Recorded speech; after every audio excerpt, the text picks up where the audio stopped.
portent des manteaux couverts de kanji, des hachimaki au front, vident le tube de gel sur la tête. Ils s'arment de battes de baseball et de bokken. Les Bosozoku!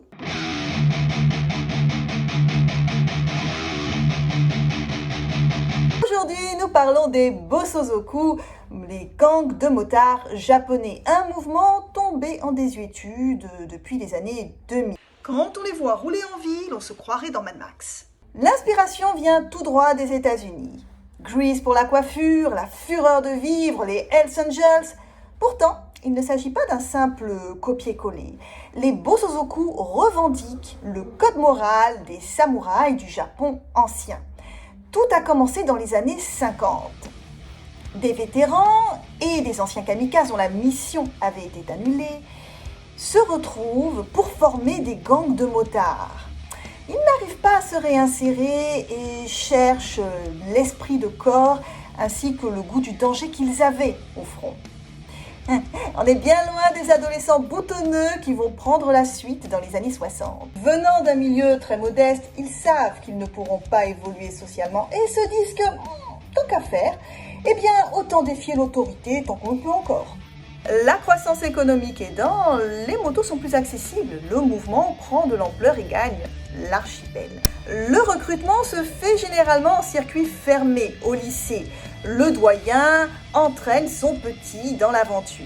Mais ça ne dispense pas d'un test de passage, évidemment. Genre rouler à fond les ballons au risque de se tuer. Du coup, entre le tapage dû au moteur des motos trafiquées, les défilés non autorisés, les bagarres pour contrôler les territoires, ils se font enfin remarquer par les médias qui décident de monter l'histoire en épingle et leur donnent le nom de Bosozoku. Le mouvement atteint son apogée dans les années 70-80 avec environ 754 gangs. Ils se prévalent de perpétuer l'esprit des samouraïs, qu'à cela ne tienne.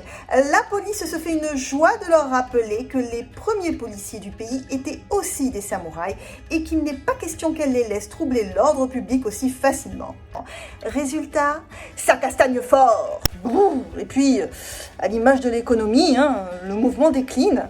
Les motos coûtent trop cher et la population ne les supporte pas du tout. Et elle aide la police. Symbole de la contre-culture japonaise, leur notoriété s'exporte par contre très bien à l'international grâce à des personnages cultissimes comme Kaneda d'Akira, Eikichi Onizuka de GTO et Manjiro Sano de Tokyo Manji Revenger. Bon, la crise d'adolescence passée, que deviennent les Bosozoku? Certains rejoignent les Yakuza, d'autres se rangent des motos. Tsutomu Takahashi, membre du groupe Zero, est devenu par exemple mangaka. Jiro Nakano, le fondateur du Black Emperor, le plus grand groupe de Bosozoku, est devenu quant à lui journaliste et écrivain. Fin 2018, la police n'enregistrait plus que 146 gangs actifs. Les anciens Bosozoku parlent du mouvement avec nostalgie, estimant que tout est terminé. Mais quoi qu'on en dise, les Bosozoku fascinent toujours et la légende continue.